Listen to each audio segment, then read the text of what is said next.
Welcome back to the Mind of Mus podcast, Confessions of a Personal Trainer. I'm your host, Mus Ali. Still finding it weird to say that out loud, but getting a little bit more natural with it, eh?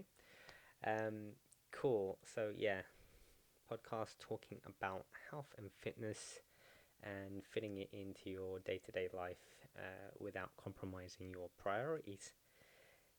For you regular folks that aren't go hard or go home types. And today I'm going to talk a little bit about warming up. So, some of the topics are perhaps things that don't maybe get talked about because they're sort of a given or, I don't know, obvious, or, we take it for granted that that's just what we assume that people are going to do. Not everybody does a warm up, not everybody understands warm ups.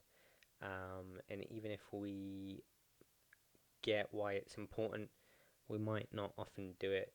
I certainly remember going to like bodybuilding gyms, and there was a lot of guys, a lot of young guys especially, that would kind of just sort of skip it and just go straight to working out.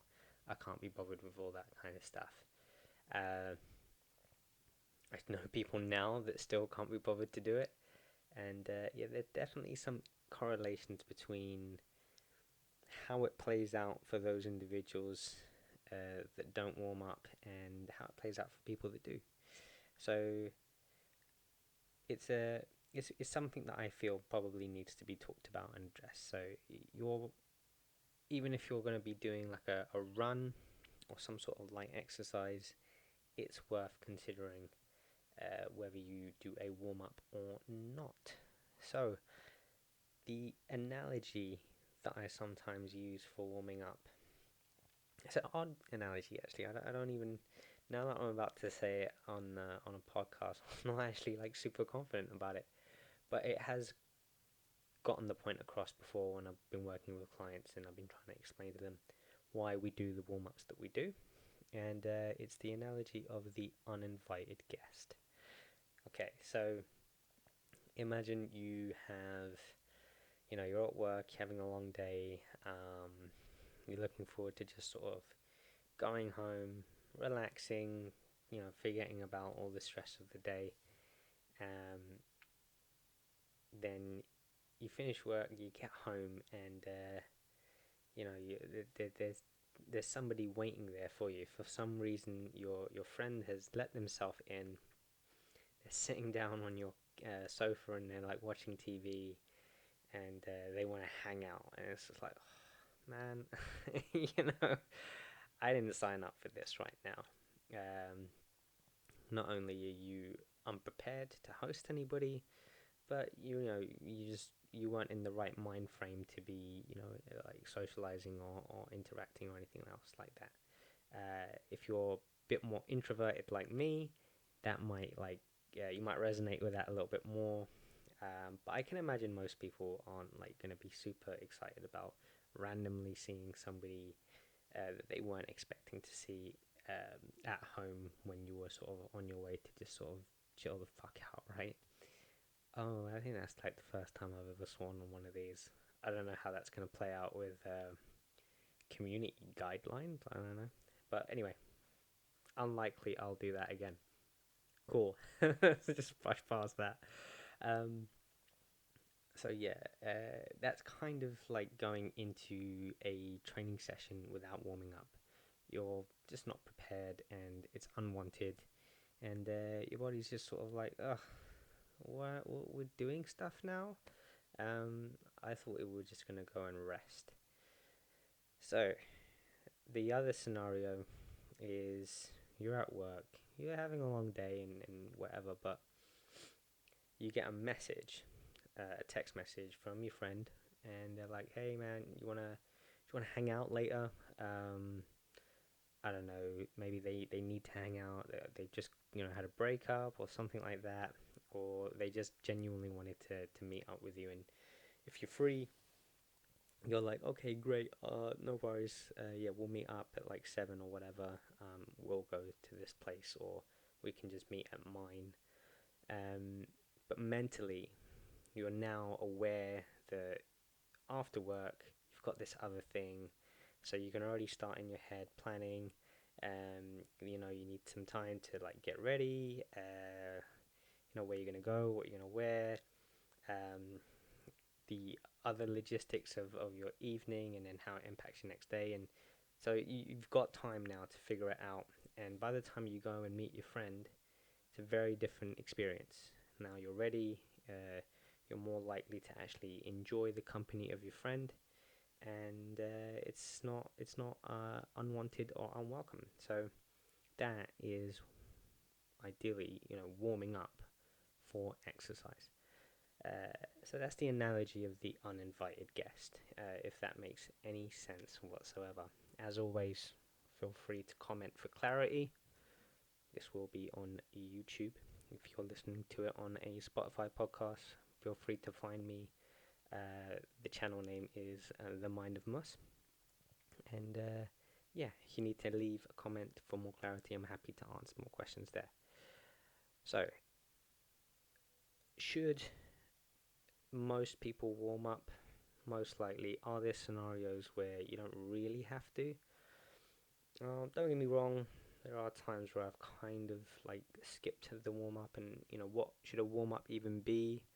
Um, Depending on what you're doing, and there are different opinions on this, but generally, whatever activity you're kind of getting ready for, if you're going to do a gym session, a weightlifting gym session, you know, it makes sense to do some mobility exercises, or at least something that's going to increase your heart rate uh, before you start doing, you know, some sort of weightlifting, and if before you start getting into heavier weights, you know, start with the lighter ones and gradually build yourself up. So I'm trying to keep that as simple as possible, not make that overly technical or complicated. But even if you were to just say you're going to do some you know, pulling or back exercises or some upper body weightlifting exercises, and you go and do the rower for 3 minutes or the skier for 3 minutes, just to get things moving. And if you know some mobility exercises, do a few of those. If not, you know, again, you can YouTube these things, like literally upper body mobility exercises, and I'm sure you'll see like thousands of videos. You just need to click one and, you know, follow along, I guess, or have somebody show you if you don't know already. But these things will make a difference. So I did make a little survey as per usual on Instagram, and very interestingly, obviously most people said that they do warm up, and there was a few people that said that they didn't. And again, because it's such a small, you know, base of voters that I kind of all know personally anyway. Again, I got to kind of see who voted yes and who voted no, and out of the people that voted no, yeah, a majority of those tend to experience a lot of issues. You know, one can barely walk half the time. The other one, it gets injured probably every 3 to 4 months, sometimes quite severely. It has been doing so for many years. You know, I know another one who has finds a little bit of challenge with, you know, range of motion in exercises. And again, I'm not taking shots at these guys. I'm just sort of highlighting, you know, the individuals that said that they didn't, and you know, I can see there that those individuals are having some trouble with some of their training and exercise. So, you know, would it reduce your risk of injury if you were to warm up more prior to exercise? Yes, it would. Are you more likely to be able to move more freely the more you sort of warm up and move in general at a lower intensity? Yes, it would. Does it increase your range of motion when dealing with heavier loads? If your joints are a little bit more warmed up and um, you got more fluid? Yeah, definitely. So I would recommend it. if you're dealing with any of those things. So I think that's there was one other example, was the runners. So a lot of clients I've worked with over the years, they tend to go for runs. Now, running is always sort of misunderstood. It's like considered this sort of like, by the by light exercise, and it's really not.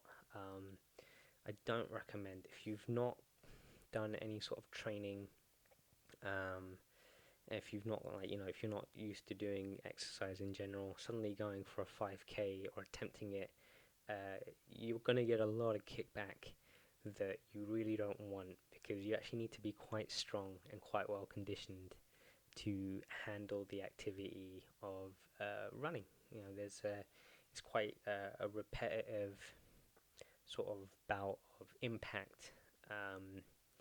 Like thousands of reps or hundreds of reps, maybe thousands depending on how far you're going. On your joints, on your muscles. So you do actually need to be quite strong to be able to do that safely and effectively. And warming up prior to an event like running makes a huge difference. So quite often the negative kickback of knee pain, lower back pain, um, neck pain in some cases, that I was getting with some of the clients when they were doing these runs by themselves. And I'd always ask them, like, did you warm up prior to? Did you do the warm ups that we do prior to our sessions? And they always say no, no, no.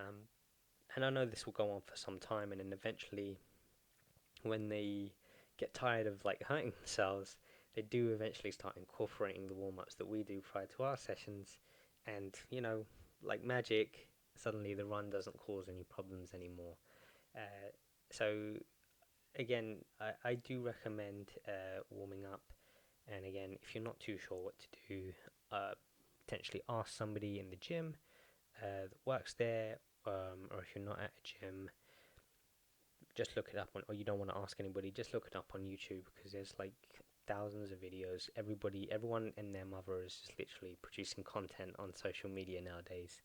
And with warming up, as much as there's misinformation, and as much as there's lots and lots and lots of people out there that really don't necessarily know what they're talking about, but want to produce content to make themselves an authority, warming up is just one of those things that even if you were to find the worst video, it would still provide some benefit in direction and structure in terms of warming up for whatever exercise activity that you're about to do. So that's my that's my sort of safety disclaimer there for you, if you go down the YouTube road. But yeah, that, to wrap it up, is a quick chat about warming up. Not the most exciting topic. Lots more to come still. So some of these will be a little bit more shorter and to the point. I don't want to miss anything that might be of value to somebody and make assumptions that everybody just sort of knows these things. Sometimes it's good to get a reminder. But yeah, as always, thank you for listening and watching. If you're watching on YouTube, listening on Spotify, or both, and I welcome feedback as per usual. Feel free to like, comment, share, all of that good stuff, and I will catch you on the next one.